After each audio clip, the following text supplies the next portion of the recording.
Oi, eu sou a Audrey, eu sou líder de comunicação da Gear SEO e esse é o primeiro de uma série de vídeos que a gente vai trazer o projeto de SEO para o centro da conversa. E bom, quando a gente pensa em SEO, a primeira coisa que vem à mente é palavra-chave, né? Então, claro que a gente vai começar esse bate-papo falando sobre estratégia de palavra-chave. E para conversar hoje comigo, eu convidei dois especialistas, que são duas pessoas que vivem a estratégia de palavra-chave no seu dia a dia, que trabalham com isso e que respiram SEO aqui na Gear SEO. Então, oi Douglas, oi Gi, tudo bem? Eu vou passar a palavra então para vocês se apresentarem. Oi, pessoal, tudo bem? Eu sou a Gisele, eu sou analista aqui na equipe de estratégia na Gear SEO e é um prazer estar aqui com vocês. Oi, pessoal, tudo bem? Eu também sou analista aqui da equipe de estratégia e vai ser um prazer fazer esse vídeo aí com vocês. Ai, legal, gente. Nossa, eu quero agradecer muito mesmo por vocês terem aceitado esse convite. Eu estou super empolgada. Bom, eu sou uma profissional de SEO informação, então eu tenho assim, um monte de perguntas para fazer para vocês, um monte de dúvidas para tirar.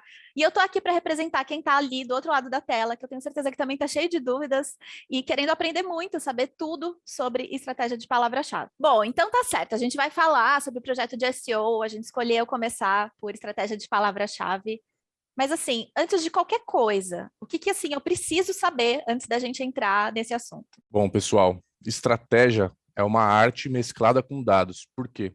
Ela demanda tanto da nossa criatividade e entendimento do nosso cliente, quanto de uma análise que é baseada nos nossos concorrentes, na SERP do Google e também nas ferramentas de pesquisa. Vale ressaltar também que é importante a gente sempre estar dentro das novidades, né? A gente que faz essa busca por palavras-chave, a gente sempre tem que estar dentro das tendências de SEO, tanto das tendências de SEO quanto num âmbito geral, né, da coisa ali, do que acontece no mundo e as tendências no geral mesmo. A primeira pergunta, assim, que eu tô super ansiosa para fazer depois disso, é qual que é o volume de buscas ideal de uma palavra-chave para eu produzir um conteúdo? Bom, pessoal, eu acredito que não existe um volume de busca ideal. Tudo depende um pouco do momento do mercado, do momento do cliente e também da relevância desse assunto que está sendo abordado. Vale a gente levar em consideração também o grupo ao qual esse conteúdo está sendo produzido, seja ele um blog, um website, uma landing page. Outra coisa que a gente também pode levar em consideração é o funil para qual está sendo direcionada essa pauta, e também se é uma palavra short tail ou uma palavra long tail, entre outros aspectos fora o volume de busca. Entendi. Mas assim, tem algum volume mínimo ou um volume máximo assim que eu preciso, que essa palavra tem que ter para que eu consiga trabalhar? Bom, assim como o Douglas disse anteriormente, né, eu acho que, acho não, com certeza não existe um volume de busca mínimo ou máximo, né? Muitas vezes a gente trabalha palavras mesmo sem volume, é, é, em outras a gente apenas trabalha acima de um X volume determinado, entendeu? Tudo depende do pedido do cliente ou até mesmo do momento que a gente está ali com aquela estratégia. Muitas vezes a gente trabalha palavras sem volume de busca justamente pela necessidade de trabalhar aquela palavra. Tudo depende da ocasião e como a gente vai determinar isso. Entendi. E quando a gente vai produzir, então, a parte do campo semântico, é assim também? Qual que é o critério que a gente usa? Bom, eu acredito que o principal critério é a gente seguir o briefing que está sendo recomendado pelo analista, no caso nós, e também a palavra-chave principal e o assunto ao qual ele está sendo relacionado. Não necessariamente uma palavra-chave precisa ser sinônimo da principal para se tornar um campo semântico, mas sim fazer sentido com aquilo que a gente está abordando dentro do conteúdo. Muitas vezes as palavras que a gente seleciona nem estão inclusas na semântica da palavra-chave principal, mas vai estar fazendo parte do assunto em si que a gente estaria abordando dentro do conteúdo. Entendi. Então, assim, elas têm que fazer parte desse mesmo universo, desse mesmo assunto que vai ser trabalhado no conteúdo, então, é isso.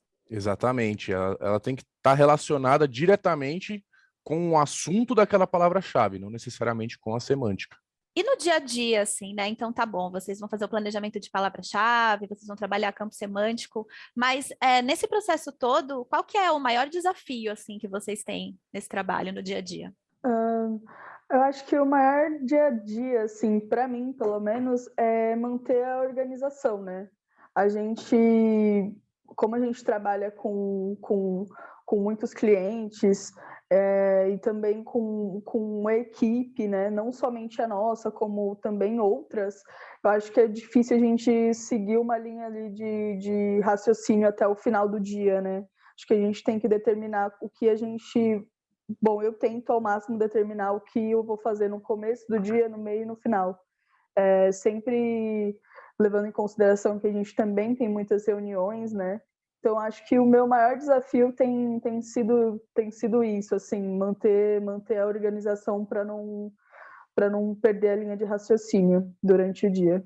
Outra coisa que vale a pena falar é que, querendo ou não, a gente trabalha com áreas totalmente adversas dentro dos nossos clientes. E muitas vezes a gente pode acreditar que acaba a nossa criatividade para fazer um planejamento ali, né? Tendo que partir para um movimento mais analítico, mais profundo, relacionado àquele cliente, uma pesquisa dos concorrentes e tudo mais, para que a gente consiga superar esse desafio que a gente tem no nosso dia a dia aí. É interessante porque no primeiro contato, às vezes a gente pode pensar que a estratégia de palavra-chave ela está só relacionada com número, né? Só com dado e volume de busca, mas pelo que eu entendi assim da nossa conversa, ela também demanda muito da criatividade, né? Da gente estar inteirado sobre aquele assunto, da gente pesquisar sobre o cliente com quem a gente está trabalhando, saber como é o universo dele. Então, é um trabalho que exige equilíbrio de todas essas partes, da parte também analítica, mas também um pouco da criatividade, né? É isso? Foi isso que eu entendi. Sim, é bem isso mesmo. Eu acho que passa um pouco até mesmo da criatividade, sabe, Audrey? A gente também traz muitas coisas do nosso dia a dia, né? Então, muitas vezes a gente pensa em pautas, né, que vai ter total aderência, claro, depois de você fazer a análise para o cliente, você conhecer o seu cliente, e depois de um tempo, você acaba até mesmo coisas relacionadas ao seu dia a dia. Aconteceu, tem um cachorro, e aí você tá lá de boa, o cachorro late. Aí você fala, nossa, é uma boa pauta, porque o cachorro late pro nada, por exemplo. Então, são coisas assim que você traz do seu dia a dia, mas também você mescla muito com o seu conhecimento e com o que você absorve ali de pesquisas, né, que você acaba fazendo ali. Então, assim, criatividade, é o dia a dia, é o conhecimento, engloba tudo, assim, sua família, seus amigos. Acho que é bem amplo, assim, a gente consegue a parte de estratégia a gente tira de tudo, né, do que a gente conhece. Então, acho que é isso mesmo. Acho que vai além da criatividade e da análise ali. Eu vejo muito o processo criativo, não sei se vocês vão concordar comigo, mas eu acho que o processo criativo ele tem a ver com bagagem, né? Então faz muito sentido também isso que você falou, Gisele, da gente ir acumulando conhecimento, a gente ir acumulando esse capital intelectual, prestar atenção na nossa vida no dia a dia, pesquisar o universo do nosso cliente, fazer a análise também dos dados. Então, é muito interessante saber que não é só a gente jogar uma palavra-chave ali no Google e pronto, e descobrir qual que é o volume de busca dela, ou enfim, é um trabalho que exige, né, integralmente da gente, do nosso conhecimento, da nossa dedicação. Isso é muito interessante. O que todo mundo precisa saber sobre estratégia de palavra-chave? Eu acho que o que todo mundo precisa saber, mas poucas pessoas sabem, é que primeiro que a gente trabalha com antecedência, sabe? A gente sempre, como você falou, a gente iniciou esse projeto com você com estratégia, não somente por luxo, né? Ou vamos começar com estratégia. É porque a gente é o primeiro ali. A gente é o primeiro, a gente é a ponta do iceberg ali no projeto de SEO, né? A gente trabalha com antecedência para que os outros, ao longo daquele mês, faça aquele trabalho, né? Então, a gente sempre tem que estar ligado à antecedência, não somente do mês anterior, mas sim para frente. Se for parar para pensar que a gente tem um trabalho de resultados, né? Esperando resultados de 3 a 6 meses, a gente sempre tem que estar ligado a campanhas que o cliente vai fazer daqui 3 meses, a gente tem que estar ligado a datas sazonais de que vai acontecer daqui 4, 5, 6 meses, 3 meses. Então, assim, muito do nosso trabalho também é baseado nas pesquisas, né? Estudos para estar dentro desse universo e sempre fazer tudo se unir perfeitamente com antecedência, né? Para a gente entregar o melhor possível. Entendi. Aí você falou também sobre resultado. O que a gente pode esperar de resultado com estratégia? Assim como em todas as áreas de um projeto de SEO, né? Nossos resultados são de médio a longo prazo. Porém, nem sempre ele vai ser apresentado de uma maneira inicial, mesmo com todos os nossos esforços, pois não depende apenas das palavras-chave para que essa página performe. Depende também um pouco da parte técnica, um pouco do conteúdo, entre outros KPIs aí que a gente tem na área de SEO. Porém, quando tudo está alinhado, o resultado é apresentado para a gente de maneira satisfatória. Através das nossas próprias análises mesmo, a gente consegue ver, e caso aquela página que a gente sugeriu não esteja performando, a gente tem a opção de fazer uma reotimização, que serve para diversos outros aspectos dentro da área de estratégia, quando uma keyword não performa como a gente esperava. A gente consegue fazer um remanejamento desse conteúdo, a mudança de toda a semântica, às vezes até da palavra-chave principal, para trazer algo mais específico ali para que esse conteúdo performe melhor.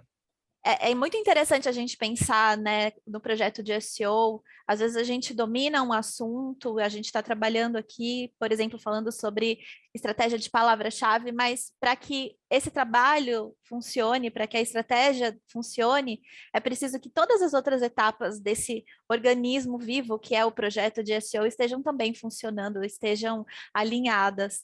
Então, é um trabalho que precisa de muitos especialistas em áreas diversas, trabalhando junto, né? E que bom que aqui na Guia SEO a gente tem essas áreas separadas, com pessoas especialistas, se dedicando para esse trabalho, trabalhando coletivamente. E vai ser legal também a gente acompanhar esse ciclo de conversas que a gente vai fazer com todas as áreas do projeto de SEO, e aí a gente vai conseguir também entender melhor como essas áreas vão dependendo uma da outra, necessitando uma da outra para que elas aconteçam. E outra coisa também que eu achei bastante importante da gente frisar, né, reforçar, que também não adianta só a gente criar uma estratégia, a gente faz um planejamento, produz um conteúdo e abandona aquilo, né? Aquilo precisa ser sempre acompanhado de perto, a gente precisa estar de olho, acompanhando esses resultados para que, se necessário, realmente a gente reotimize e refaça esse trabalho, repense. Sim, a gente sempre tem que estar não voltando naquele assunto, né? Não é uma repetição, não é até mesmo uma parte do escopo jogada fora. A gente sempre tem que pensar que o Google ele quer para o usuário o melhor conteúdo possível, né? Então, o que é o melhor conteúdo possível? É um conteúdo que esteja sempre atualizado, né, com o que acontece. É um conteúdo que a página esteja dentro das normas, né, até mesmo do Core Vitals, né? Então, assim, a gente sempre tem que estar voltando e olhando nossos passos que a gente deu atrás, né? Sempre indicando essas reotimizações dessas páginas, porque é muito importante a gente também ver que elas são importantes para um conteúdo geral, né? Para o site, para o blog. Por quê? Porque elas estão lá dentro, entendeu? Elas não simplesmente, daqui 6 meses, elas não vão desaparecer. E se elas não estiverem com conteúdo bom, conteúdo atualizado, né? Ela não vai performar tão bem. O que impacta diretamente com o desempenho do site, no geral, né? Então, a gente não pode pensar somente que vamos só produzir conteúdo novo e esquecer dos antigos. Não, os antigos, dentro do SEO, são tão importantes quanto um conteúdo novo, porque eles vão estar lá dentro do seu site, eles vão estar lá ainda, entendeu? Eles não são simplesmente excluídos ou até mesmo redirecionados. entendeu? É super importante a gente estar atento a isso, em relação a essa parte de reotimização dessas páginas, né? Que faz super parte da estratégia assim, de SEO. A gente sempre tem que estar olhando tanto para trás quanto para frente, né? Legal. Agora eu quero saber assim, eu quero que vocês me contem assim um super segredo. Tem assim um segredo, uma super dica, um pulo do gato, sabe aquela coisa assim que só quem trabalha muito tempo com isso sabe? Vocês têm algum segredinho para contar pra gente? Olha, acho que pra gente, né, não existe apenas um pulo do gato, assim. A gente tem vários. A gente tem que realizar análise constante desse cliente, isso é muito importante, tanto para a gente quanto para todo mundo, né? Sempre estar fazendo análise mês a mês ali para ver os resultados, para acompanhar, para ver o que está dando certo. A gente também tem que estar atento aos movimentos dos concorrentes. Por quê? Porque os concorrentes, eles são, assim, eles vão competir diretamente com a gente na SERP para tomar o nosso lugar. E a gente tem que ser mais rápido do que eles. Porque muitas vezes você pensa, não, jamais meu concorrente vai pensar isso. Mentira! Ele pensa.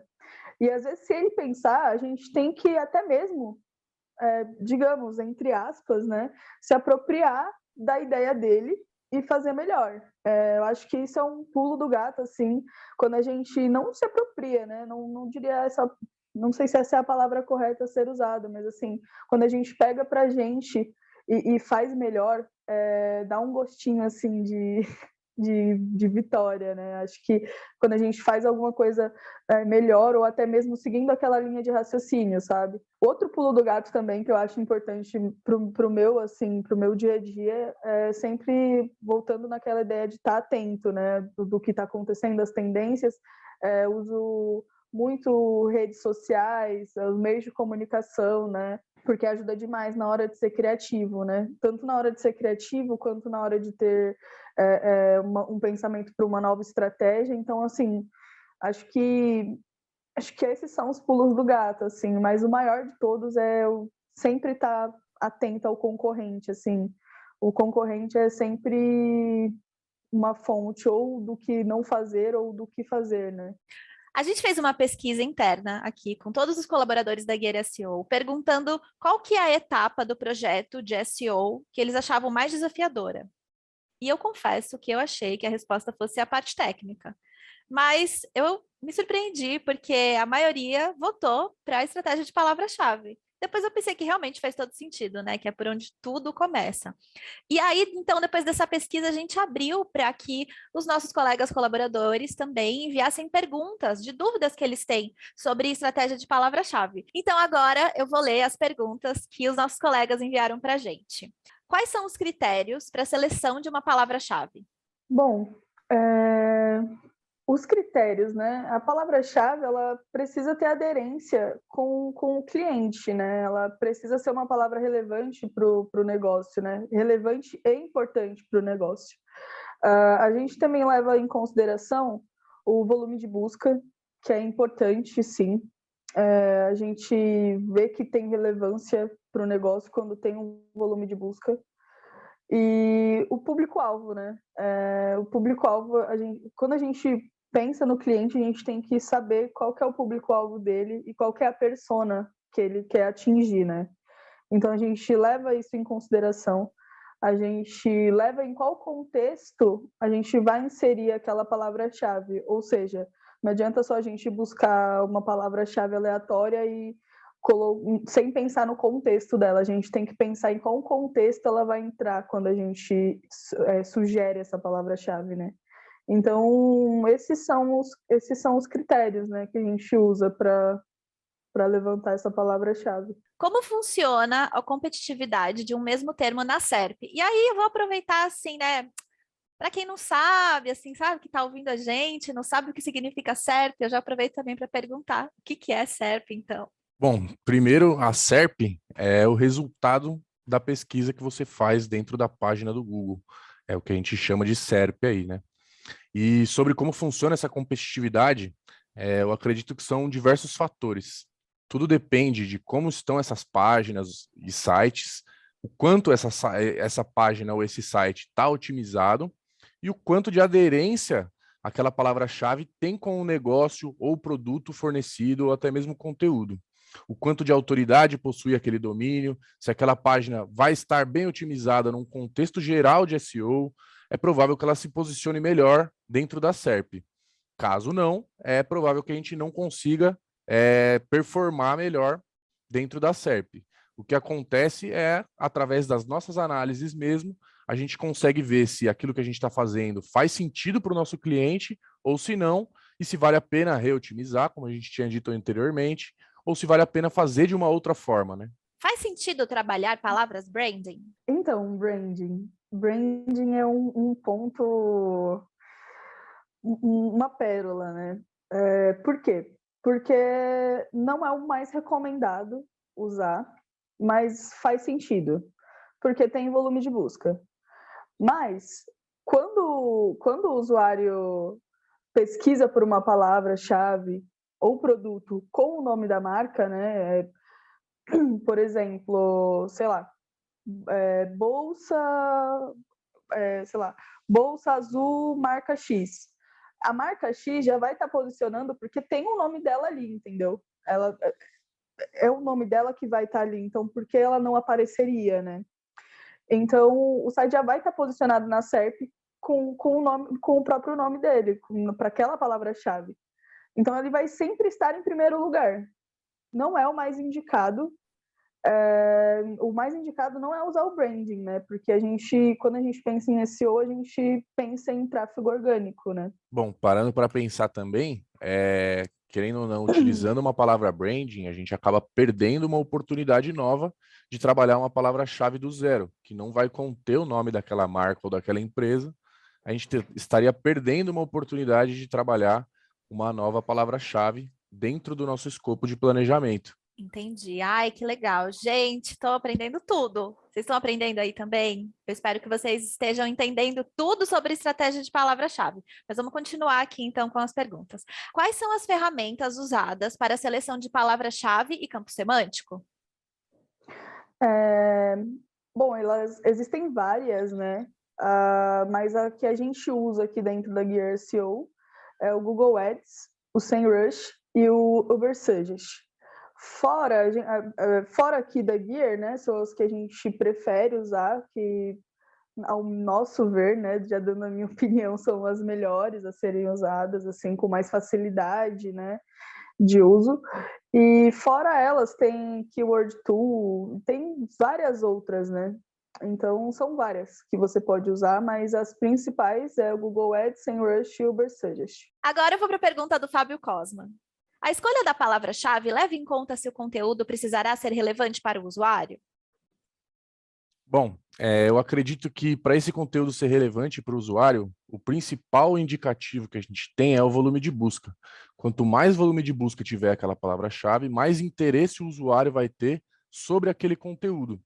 Outra coisa que também faz com que esse conteúdo seja extremamente relevante para o usuário é a forma como ele é escrito, como ele é abordado dentro da palavra-chave, através do briefing que foi estipulado ali para aquela palavra-chave, e quando ela tem uma relação direta com o segmento do nosso cliente, levando em consideração, como eu tinha dito antes, o volume de busca que a gente vai ter para essa palavra-chave.